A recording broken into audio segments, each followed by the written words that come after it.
Right, everyone. Bonne chance. Bonne chance. Hello, everybody. We'll get started in just a few moments here while we let people have their audio settled in.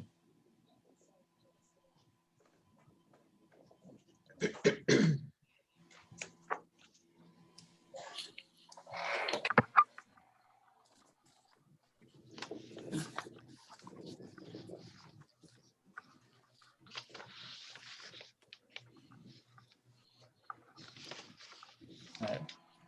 So we'll make sure that this is, looks like my colleague Summers already put this in the chat, but I just wanted to cover a few technical details before we get started today.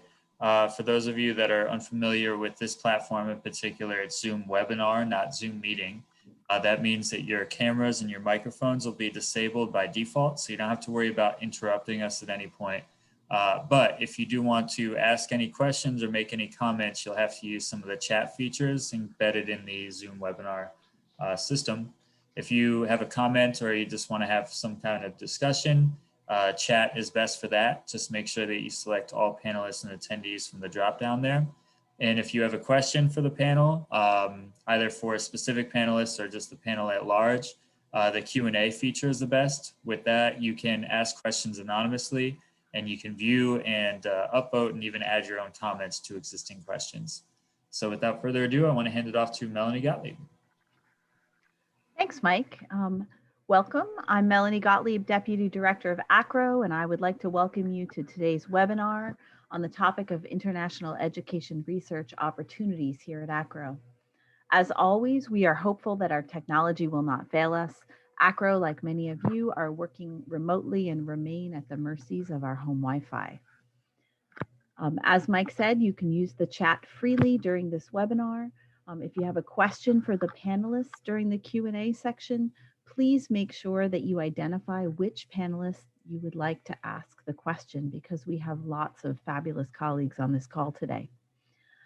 So joining me today are a number of our international education research colleagues associated with EDGE, and I will allow my colleague Jasmine Saidi Kunert, IESC Chair, and founder, president, and CEO of ACEI, Academic Credentials Evaluation Institute Incorporated, introduce them all. Jasmine? Hello, thank you so much, Melanie, and hello, everyone. It's wonderful to have a lot of our team from the IESC on board today, and I look forward to what I think would be a informative and engaging conversation. For those of you who may not be familiar with the IESC and our fellowship program, I'd like to take a couple of minutes explaining the role of this body, and then I will introduce our panelists. The International Education Standards Council, IESC, was founded in 2001 to serve the need of ACRO's membership that are interested in international education. And the creation came about as a result of the disbanding of the National Council on the Evaluation of Foreign Educational Credentials, and that took place sometimes in 2006. The former council's role was to review placement recommendations in publications that were focused on foreign education systems and the evaluation of international credentials. Members of the IESC focus their efforts on the review and approval of content placed in EDGE, the Electronic Database on Global Education. Our role is very similar to that of the National Council. We review country profiles, we review the placement recommendations and credential advice and grading scales, and we reach consensus, which is based on a majority, and we bring together our collective experience in international education research and evaluation. Members of IESC are composed of representatives from public and private institutions for higher education in the United States, alongside voices from multiple independent credential evaluation agencies. Our members are all volunteers. This isn't a paid appointment, and membership is by invitation or appointment only. On the screen, you will see our entire team that serves on the council. We have 6 voting members, and that includes Nancy Katz, who is the Director of Evaluation Service, Johnny Johnson, who is Director of Foreign Credential Evaluation Services of Northern California, and he was formerly with Monterey Peninsula College. We have our other member, Jennifer Mink, with the Tarrant County, I believe. One moment, sorry. She's Assistant Director of Admissions, Tarrant County College District in Texas. We have Emily Say, who is Director of International Education Research Foundation, the Evaluation Division. We have Robert Watkins, another member, Assistant Director of Admissions, University of Texas at Austin. And we then have individuals who help us in supporting roles. We have Drew Carlisle, who's with ACRO, and he manages the EDGE platform. We have Dale Goff, who is Director of Foreign Credential Evaluation Services in Texas. He's based in Maryland. His role is as a very active observer. We have Amanda Holder, who was a former fellow, but she also helps with keeping notes from our meetings. And we have Ann Koenig, who is director, a senior evaluator with ACRO, and she's our liaison to the ACRO office. And of course, we have Melanie Gottlieb, deputy director at ACRO, who is also a participant in our council. And we have our fellows.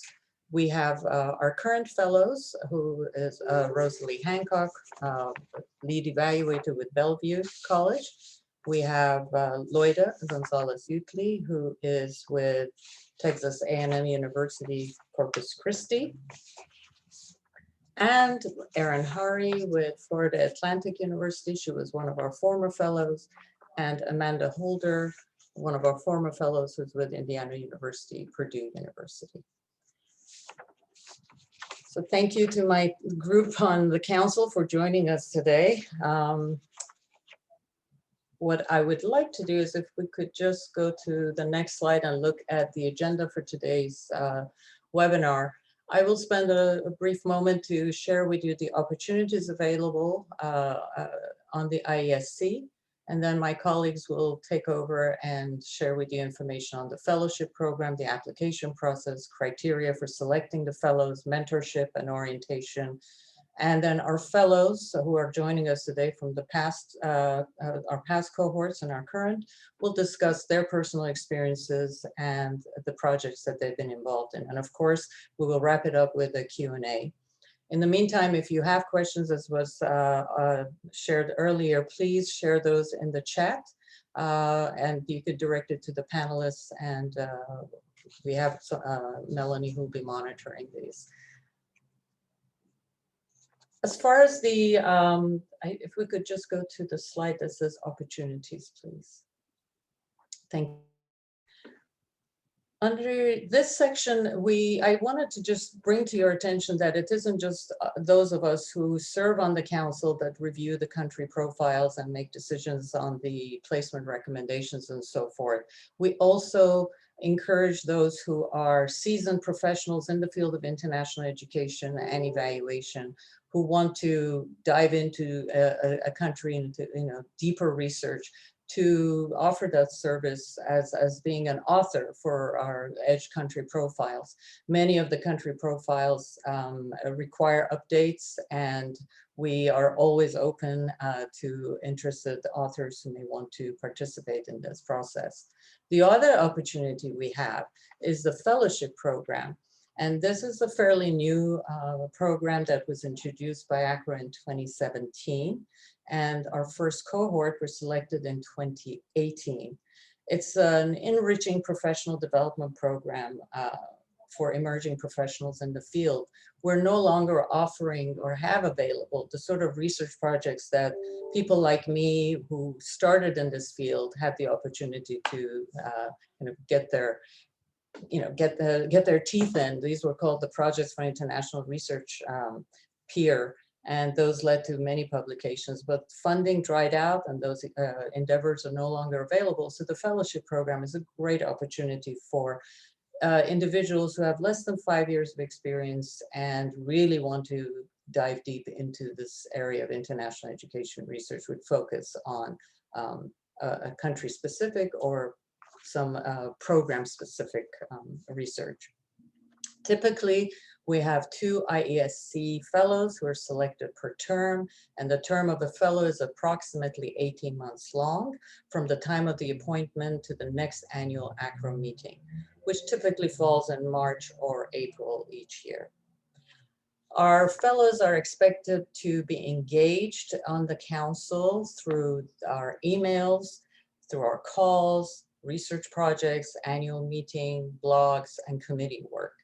And just to kind of give you an idea of what that means, and because we don't want to scare people off, the emails means that you are frequently, our group, the IESC, is frequently in touch with each other via email.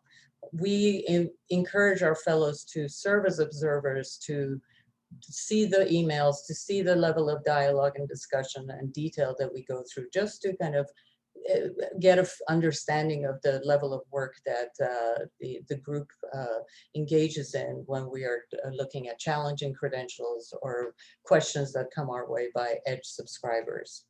Our calls every 2 weeks. IESC conducts a virtual meeting by phone. Now it's Zoom.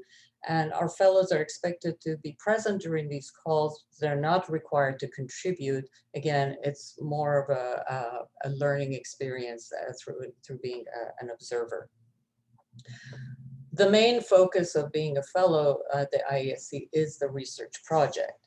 And at the beginning of each fellowship term, a credential evaluation related topic is agreed upon for exploration. And during this 8-month fellowship timeline, the 2 fellows will research the topic, produce a white paper, and present their findings at the next annual ACRO conference. Also during this time, fellows have regular check-ins with their mentors, providing status updates and so forth. And we have our mentors on the panel, and they will share more information on that. We typically have had face-to-face meetings, but because of the current pandemic, our face-to-face has switched to this virtual platform, but we typically have 2. One occurs during the ACRO conference right before it begins, and the other one is sometime during the early fall, and tends to be 1.5 to 2 day meeting. But again, this year we broke it up into a Zoom meeting of a few hours on one work day and another on another following work day. We would like our fellows to contribute to ACRO's blog on conclusion of their term, and they're asked to write a blog about their experience. And once they have transitioned off of the IESC fellowship program, we do encourage our fellows to stay engaged and become a volunteer on an ACRO committee. And this information is available for them on the ACRO website. So now that I've provided you with the information on the role of IESC and the opportunities that we have available in international education, I'd like to let Jennifer speak on the application process for the fellowship program, the selection criteria, after which Emily will talk about the mentorship and orientation. Thank you. So next slide, there we go, application process. So I am just seeing this for the first time today. We have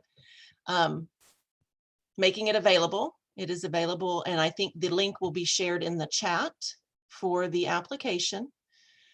You can see the submission deadline and then announcement and start of the fellowship for the next cycle. So the current fellows will be wrapping up their project very soon, and we'll be getting 2 new fellows.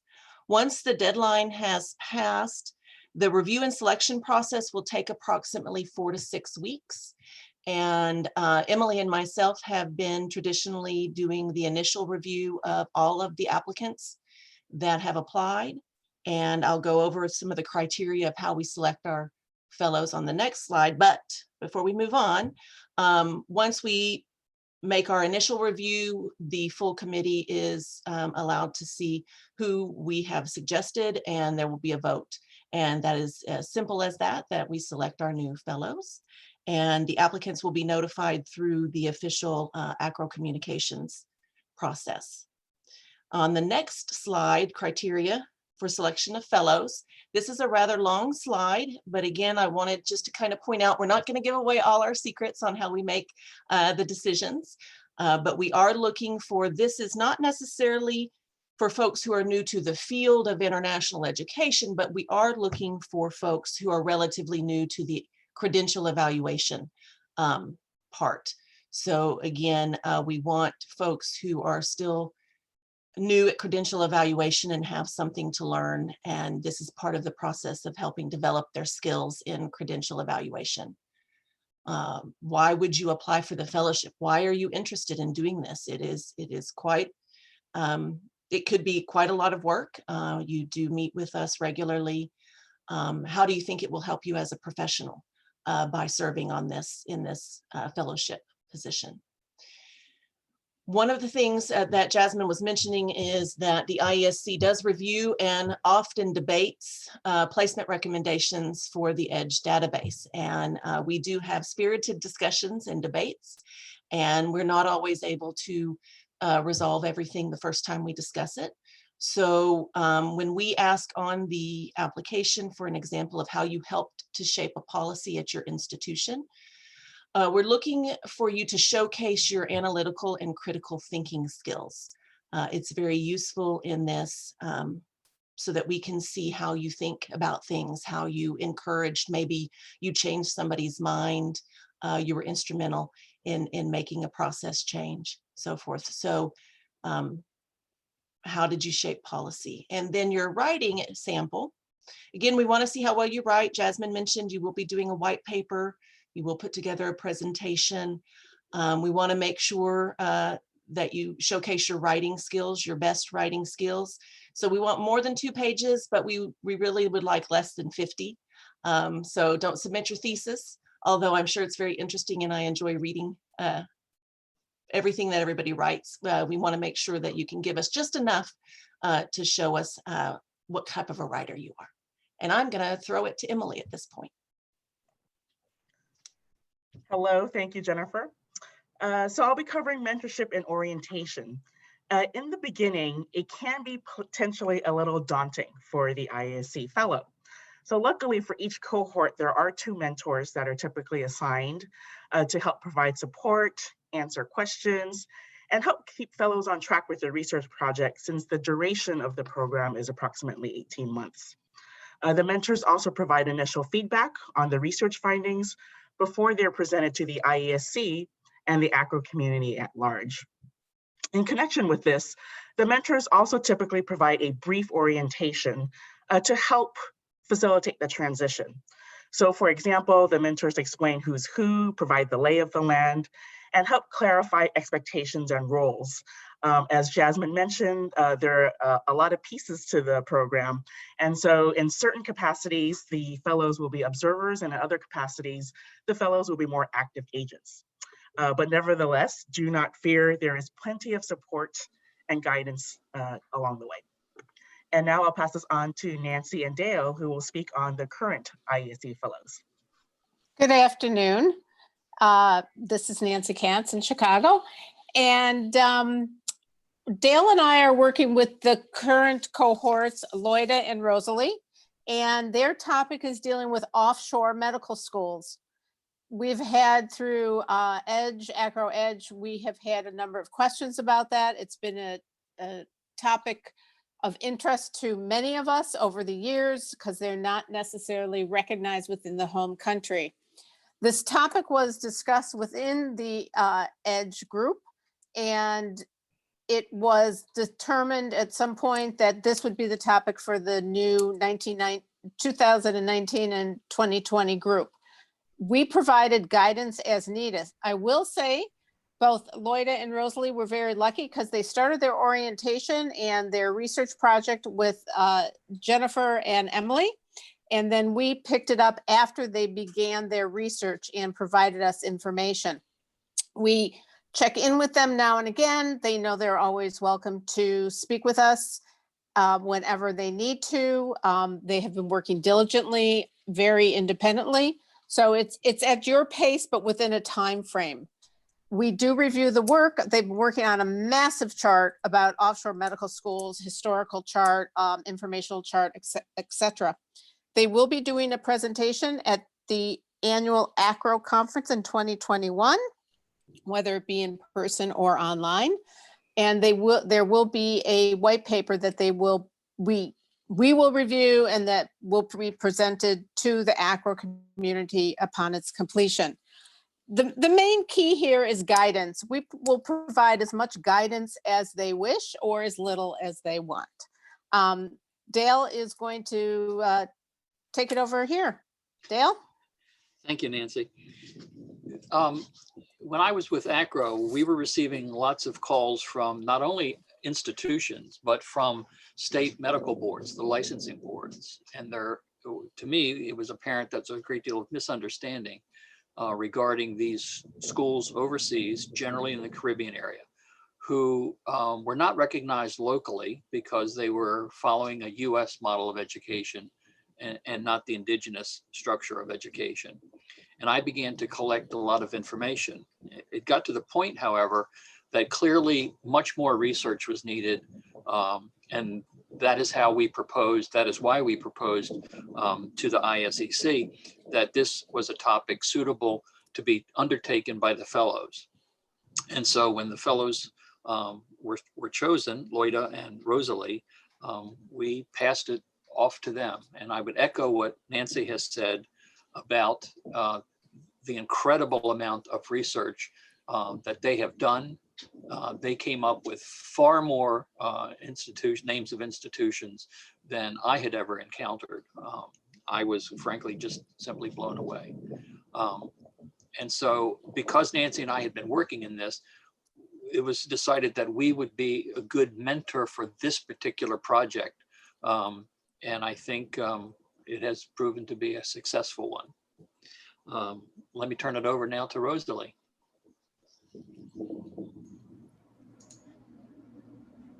Hi everyone, I'm Rosalie. I'm one of the current fellows.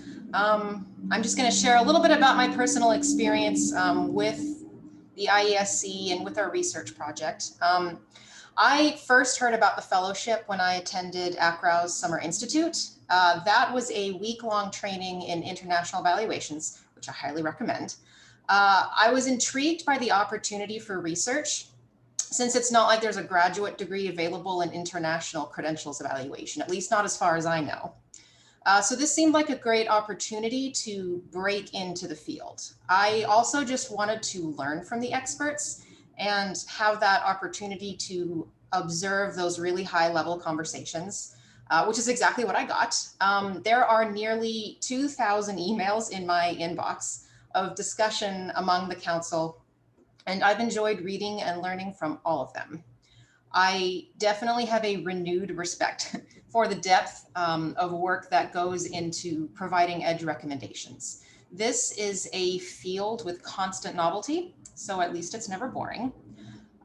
It's been a privilege working with Loida as well. It has really helped having the support of a peer. You know, you're not totally alone in this. It's not just up to you. Our research project grew pretty large, as Dale mentioned, so having a partner became essential. And I really look forward to writing our white paper together. And so now I'll pass it over to Loida to share her experience. Hi, good afternoon, everybody. This is Loida from Texas. I learned about the IES through EDGE. So I was a young professional in foreign credential evaluations, also attended the Summer Institute, which was explosive. And I do highly recommend. I hope they have face-to-face meetings in the future. It gives you an opportunity to engage and to discuss, share ideas about foreign credential evaluations, how various institutions at states and community colleges at universities handle foreign credentials within their states and institutions. It varies. And so Drew Carlisle was there from ACRO, and I spoke to him a little bit about the fellowship program and was encouraged by him. as well as some peers that were there. I do want to mention that the topic is not selected. We do not select the topics ourselves. And I believe that that has been a blessing in disguise from, the first time we received the topic of medical offshore schools. It seemed a little bit intimidating. So if that would have been an option, it would have been something that I would have steered clear from. But it has been, an experience to learn, as Rosalie said, to engage, read in conversations, to be involved with professionals, to have their mentorship. EDGE is such a great resource, but learning how to comprehend the fluidness of foreign credential evaluations, and knowing that you can go to these mentors, to these experts, and pick their brains about different ideas. There's so much that goes on in the background that EDGE users don't see. So many conversations, as Rosalie said, a flood of emails constantly every day of changing educational ladders, verbiage, degrees, politics change things, educational ladders change. And so these professionals are always working towards providing the most up-to-date information. So being part of this group and working with them has been such a privilege. We're so thankful for this opportunity. I'm thankful for Rosalie. We've captured a lot of information. I think that we're a really good balance. And we worked hard to gather the information that Nancy and Dale, with their guidance, needed. And so we're excited about our white paper publication. We hope that you join us at the ACRO annual conference so that you can see the final result. Next slide, please. So I'm here to provide kind of just a little brief overview of what we actually got up to. During our orientation, we learned that we would be researching offshore medical schools, which is honestly something I had never thought about before. The goal was to create a master list of institutions with information on accreditation, other forms of recognition, admissions information. And at first I thought, oh, you just want us to fill out a chart? That's easy, right? But of course it turned out to be far more sophisticated than that. You can see here on this slide how big the project quickly became. We ended up looking at many different countries, many different schools, researching every single state medical board. And I say 50 plus because some states have more than one medical board, right? Several different multinational accreditors, and also other agencies that have influence in the region. For example, there are those multinational accreditors and the indigenous accreditors, but then, there's an agency within the US Department of Education that kind of accredits other accreditors, and that plays a role in how these credentials are viewed in the US. So it's a very multi-layered system. And ultimately our chart now compiles information from hundreds of sources. And the result is that we can actually see the big picture. We can see how all of these different agencies across the globe interact to create this unique environment in the Caribbean. Next, Loida and I will be writing our white paper. We've kind of concluded the data gathering period and presenting at the next ACRO meeting. This project, as you heard from Dale, has already generated some interest, and I feel very fortunate to be able to make an actual meaningful contribution to this field.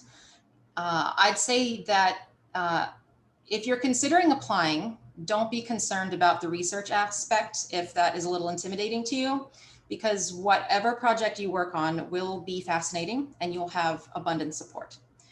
So now I'll hand it over to our former fellows, Erin and Amanda.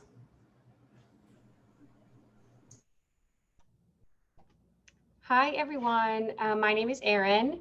So the way that I found out about the fellow program was actually through an ACRO newsletter that I had received in my email. And when I first started, I'm a one-woman show at FAU, so I didn't have anyone to really learn from, and I was new in the field.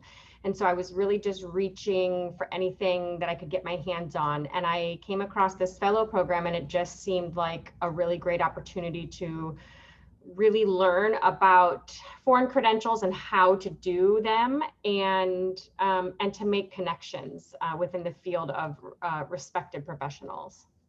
So that is how I found out about it, and that's why I applied.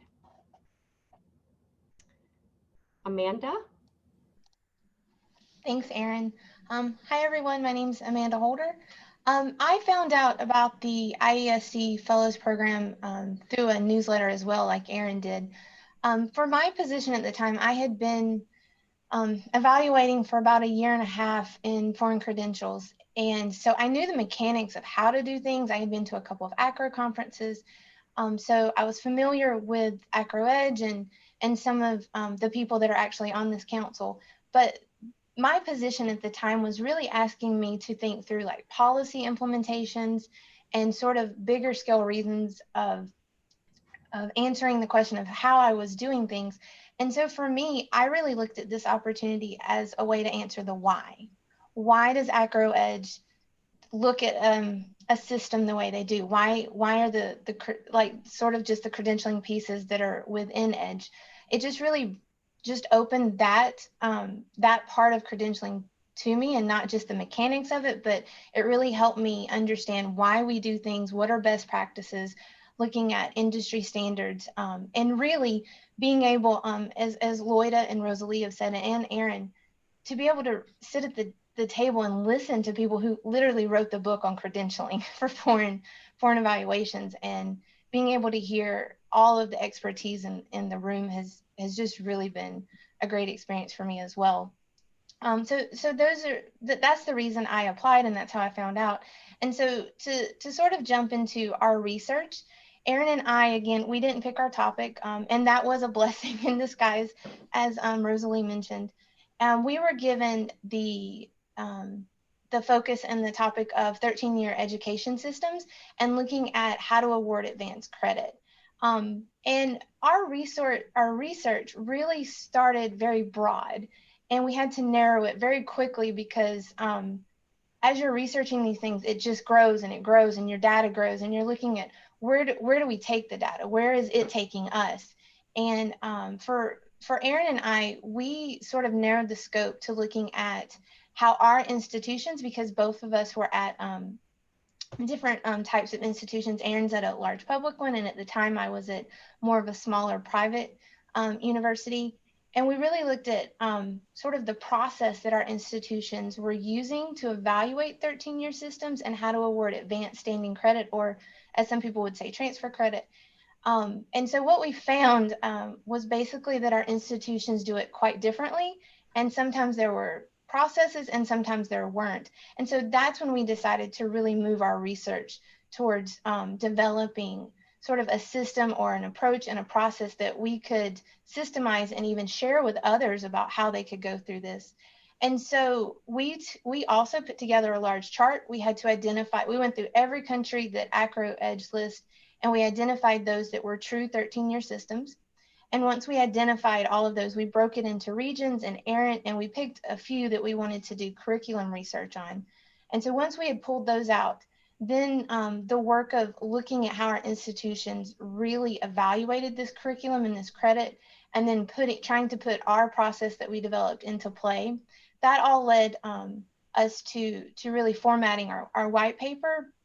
And then furthermore, going into the presentation where at ACRO's annual conference, we talk about this.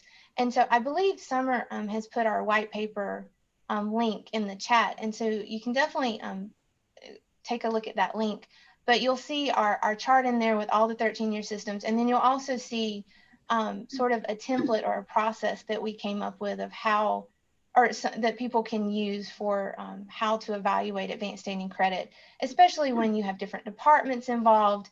And so I would encourage everyone to check that out. And so I think Erin's going to take over and talk about sort of the expectations we had from our time as fellows. Yeah, so the expectations were, a lot of it was surrounded by meetings. So we had weekly meetings that we attended with the large group, the large IESC group. We then had some more irregular meetings with our mentors, and that was really sort of as needed. So if Amanda and I felt like we needed to meet with them, we would reach out and schedule a meeting, or they would meet with us to check in semi-regularly. And then a lot more of it was just Amanda and I talking. I feel like it was on a daily basis that we either talked on the phone or something, whether it was about our research or just leaning on each other for credential advice, which is something that I think Rosalie mentioned. It's really nice to have a partner to work with, even for outside the fellow questions. We were expected to conduct a large amount of research with the topic that we were given in order to write the white paper and then present at the annual conference.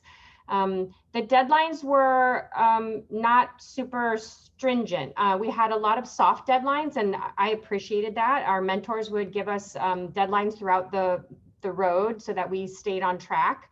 And that was always something that, you know, if we weren't going to meet that deadline, we could reach out to them and say, hey, we need another week to get this done. So nothing was so strict. But then there were obviously the last deadlines that we had to get the white paper done in time and have the presentation done in time. So it's a lot of time, but it was really beneficial, I think, to my growth as a foreign credential evaluator. And that's it. So I think we'll move to the Q&A section.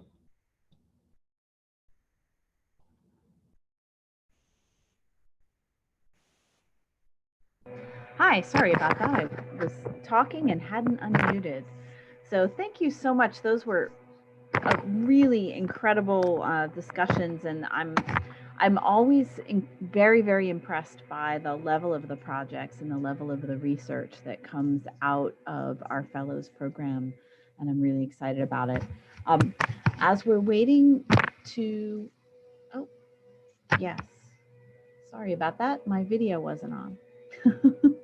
As we're waiting for any questions to come in, I thought that I might ask, I might put the fellows a little bit on the spot while we're waiting for some questions to come in, and ask any of the fellows, the current or the former, if they could share what their favorite part of the experience has been, and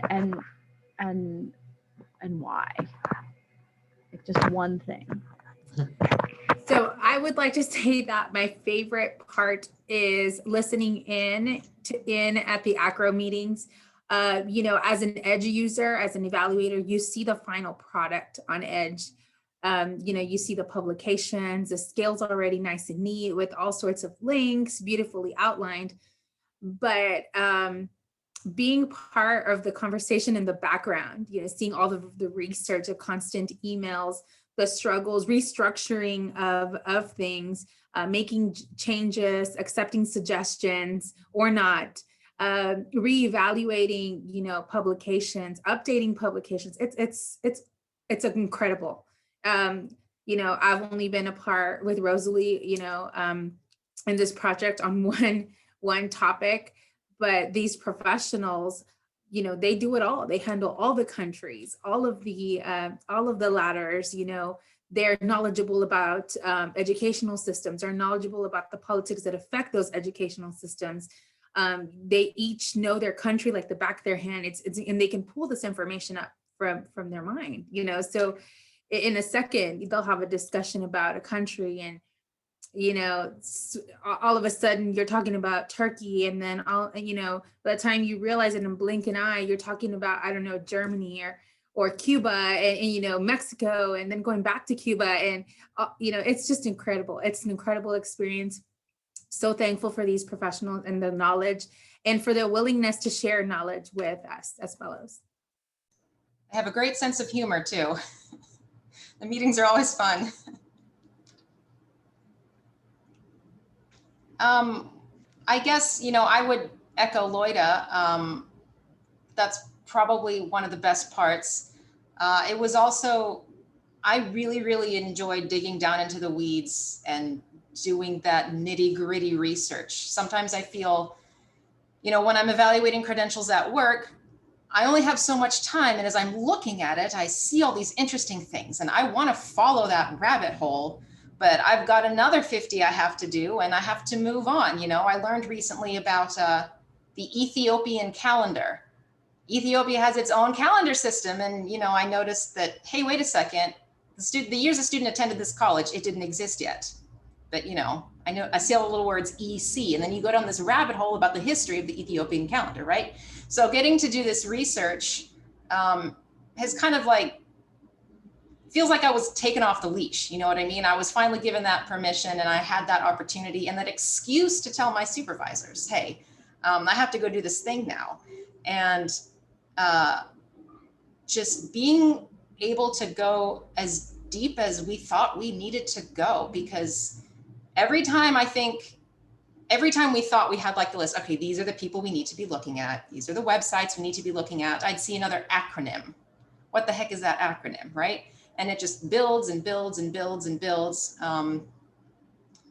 And yeah, it was just a really great opportunity to finally get to indulge that curiosity and make something meaningful out of it. I can, for me, the one of the best parts of this was honestly having this relationship with Amanda. I really don't have anyone in my university to bounce ideas off of or to ask questions to, or even just to talk about credentials with. And it was so nice to be able to have someone that was sort of at the same level and not feel dumb for asking something that seems so basic. But it was really nice to have that relationship. And I feel like even now that we haven't been, you know, within the fellowship for a long time, I could reach out to her today and ask her a question about a credential. It was a great thing that came out of this. I can echo that too. I did reach out to Erin a week ago to ask for help on a credential. So, I mean, the sort of relationships you make and the people that you're able to really connect with is, I mean, it's just beyond what you could really, like Rosalie was saying, you couldn't get a degree in that with the kind of connections that you're making.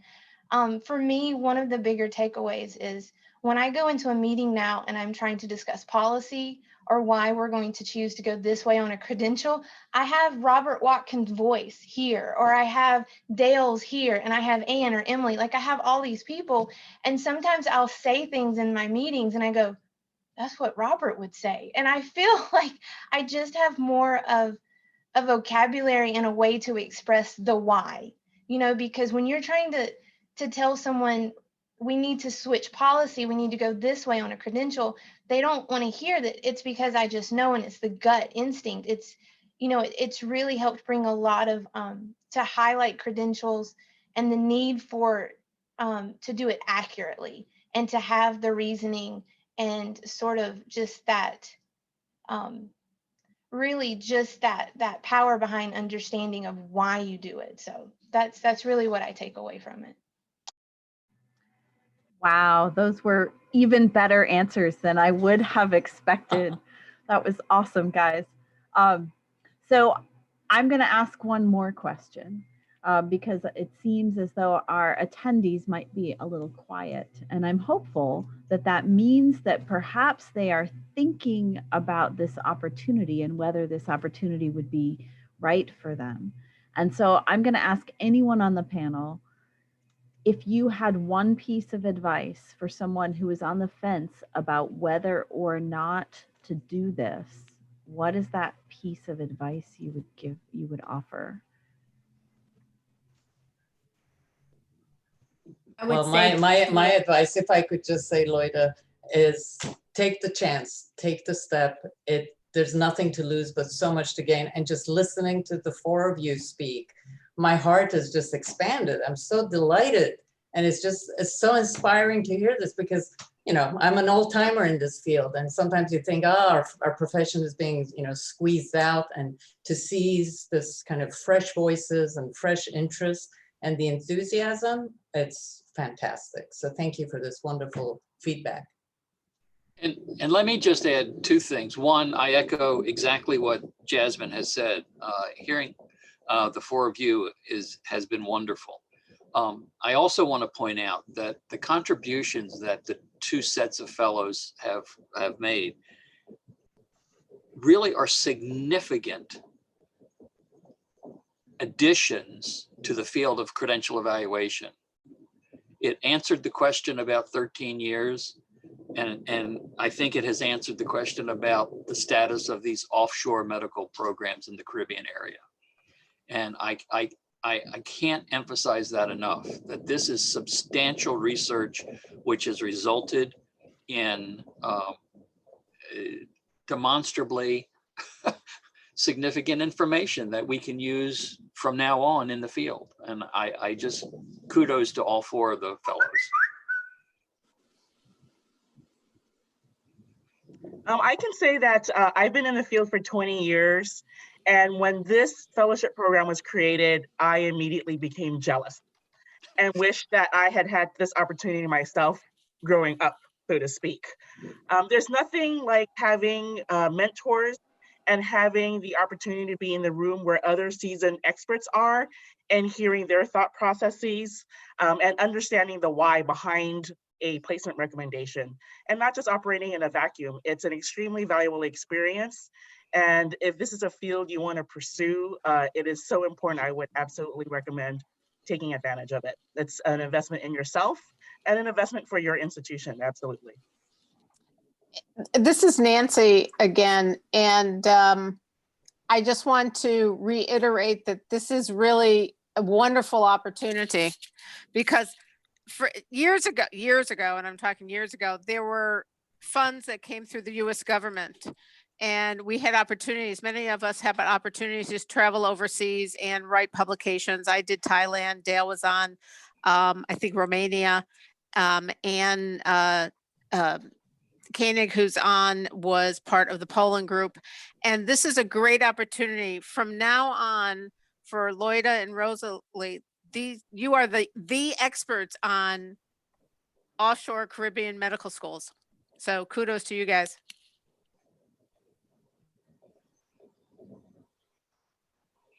And let me add, they did that without visiting the Caribbean area, much to their regret, I'm sure. Excellent. Thank you very much.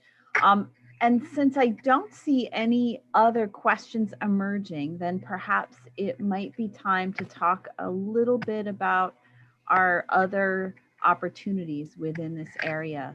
And so I'd like to call attention to the Gloria Nathanson grant. So if you don't believe that the fellowship is right for you, because perhaps you've been in the field a little bit longer and you don't think you would meet criteria, but you do still have an idea for research and would like to embark on something, ACRO has created a fund in honor of Gloria Nathanson to fund small research projects. And I think COVID times has taught us that we can do an awful lot remotely. And so the kinds of projects that both groups of fellows have done are remote projects, and they are significant contributions. And so we hope that you will check the ACRO website, and the link is in the chat. If you could think about if there's a project that you'd like to research, if there's a gap in knowledge or a trend that you're seeing at your individual institution or in your work, apply for this fund. We have research funds available, and then once that research is complete, we have venues to share the information. And so we hope that you will apply for this fund and take advantage of this opportunity. One of our goals at ACRO is to build research opportunity for this field. And this is an opportunity. These opportunities are few and far between now. And we are working hard to try to bring these opportunities back so that we can train a new generation of really solid critical thinkers, researchers, and sharp credential evaluation folks. Next slide. So if you want to stay informed of the things that are happening at ACRO, we hope that you will join the EDGE mailing list if you're an EDGE subscriber. You can join the International Activities Listserv, which you can find on the ACRO website if you want to get involved in the listserv discussions. And even as a non-ACRO member, you can subscribe to the ACRO Connect newsletter, which is where we advertise lots of opportunities like this. And we publish a lot of blog articles and general interest things, some of which are international and some of which are more general. So we hope you'll stay in touch with us. Next slide. And lastly, I want to call your attention, specifically this group, to the 3 upcoming virtual items that we have in the international area of ACRO. Our calendars are full of content, so there's a lot more than 3 things going on in the next several weeks, but the 3 specifically internationally focused is that on November 20th, we have an international admissions roundtable discussion. It's one of our coffee breaks. It's a less formal presentation and much more discussion-based. We'll be joined with TISEP colleagues to talk about efficiency, process, and credential evaluation.